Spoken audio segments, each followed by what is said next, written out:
Welcome to this Phone Coach training video, which has been put together for managers, trainers and anybody who wants to use telephone role plays to improve the telephone performance of their people. This video provides Phone Coach users with some best practice, hints and tips on how to plan, structure and run telephone role play sessions.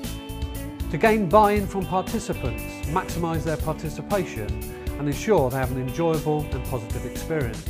Also for those who want to facilitate performance feedback between participants, so it's constructive and results in performance improvement.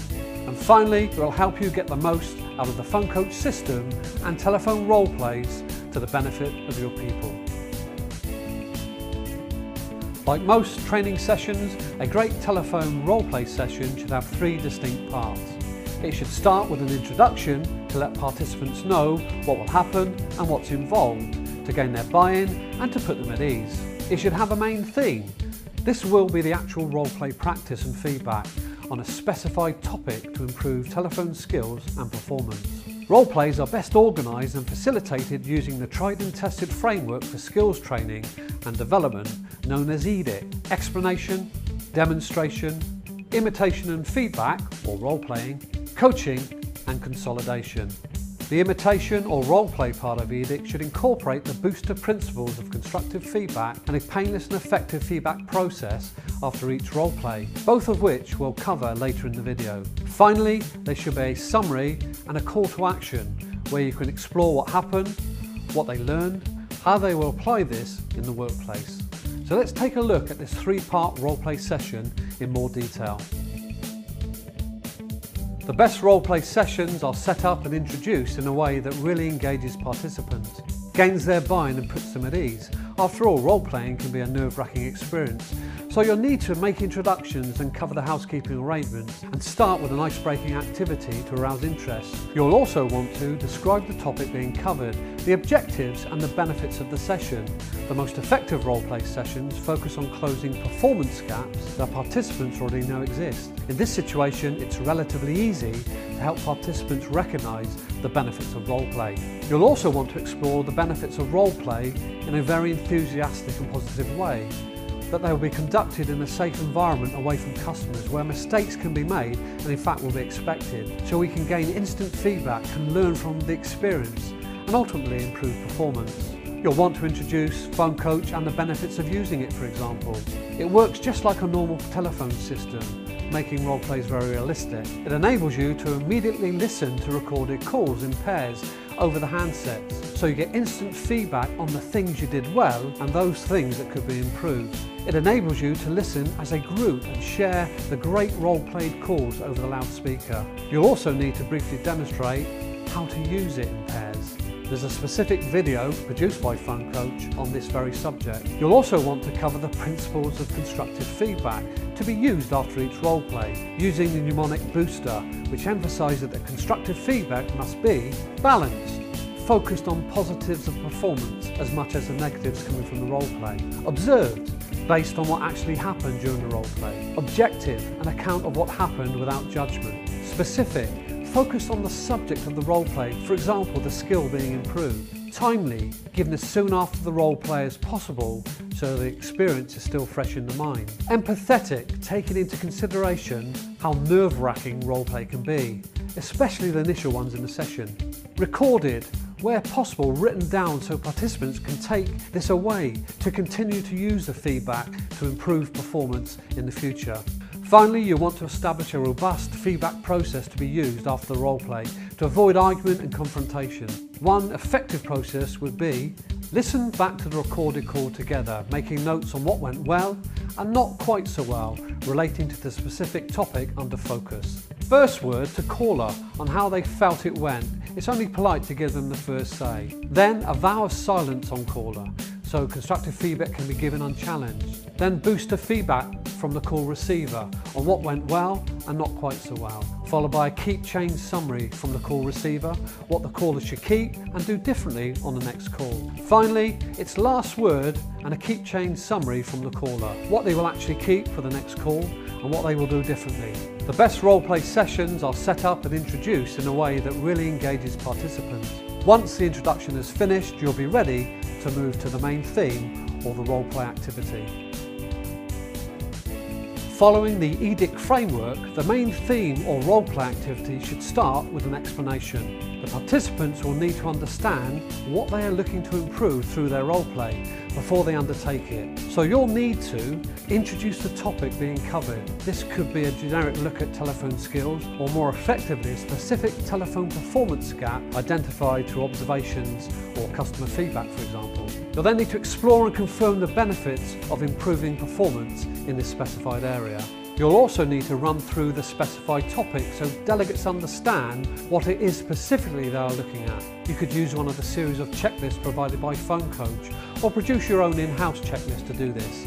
Either way, the checklist should confirm what good performance looks and sounds like. The explanation is followed by a demonstration. The phone call demonstration, which ideally should be pre-recorded using the Phone Coach system, is a key part of the session because it provides participants with a model, a clear picture of how they should be performing on the phone. It provides them with a clear image of what good performance looks like and sounds like. As the old adage goes, if you know where you're going, you're more likely to get there.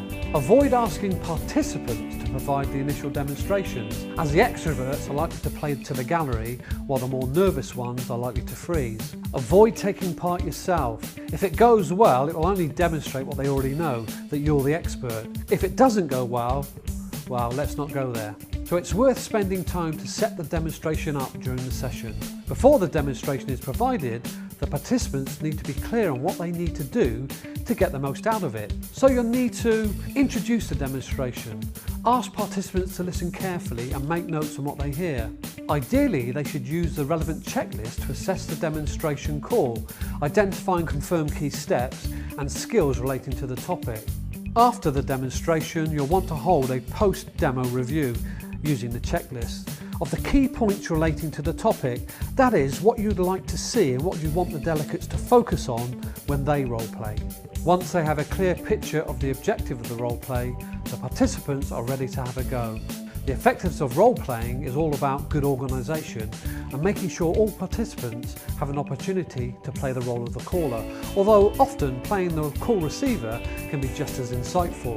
Ensuring the participants keep to the brief or scenario, staying in role during the role-play, and using the agreed process and principles for constructive feedback are the keys to role-play success. So you'll need to provide a short verbal or preferably written brief of the scenario you would like the participants to role-play. Usually the same scenario they've heard in the demonstration call, with enough information for the caller and the call receiver to understand and to be able to play their role.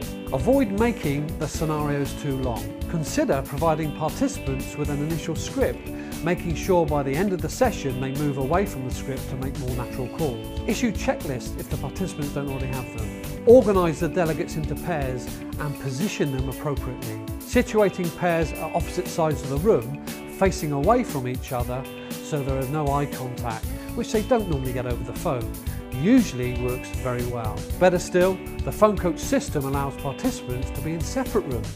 This makes the role play even more realistic.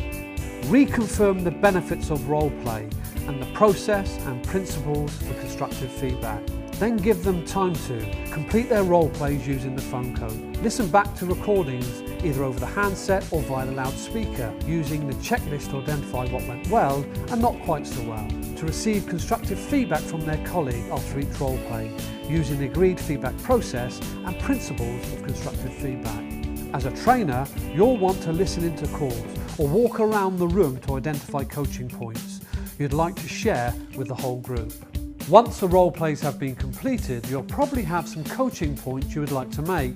You can provide individual coaching points drawn from the checklist throughout the session. For example, by joining individual pairs as they listen back to calls and deliver their feedback to each other. You can also listen to live calls as participants role play. This means you can monitor progress, identify coaching points for the individuals concerned, and provide instant feedback and instruction as the call unfolds. It's also beneficial to draw the group together to provide group coaching by discussing their role play experiences, what went well, what went not so well, and what they will keep and change when they run the role play again. To To help embed new or develop skills, it's always helpful to add some consolidating activities, both during and after the session. For example, they should repeat the role plays at least once, so they can implement their keep and their changes immediately, either by using the same scenarios or adding new ones. You could also use a goldfish bowl activity, with one pair demonstrating a successful call to the rest of the group. Or in the longer term, you could also observe participants making these calls and coach them back in the workplace.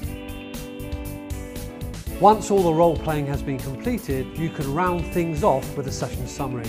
This should provide participants with an opportunity to reflect on their experiences during the session, what they learned, and how they will reap the benefits of learning and development back in the workplace. As well as summarising what was covered during the session, you need to ask some key questions. What happened during the role plays?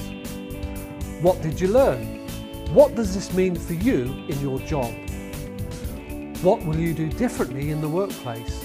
It might also be beneficial to provide time for the delegates to create an action plan relating to further help, support and training they might need, and what they are going to do to ensure what they have learned is applied in the workplace. So there you have it, plenty of food for thought and lots of help and advice if you're planning to use Phone Coach to develop telephone performance through roleplay.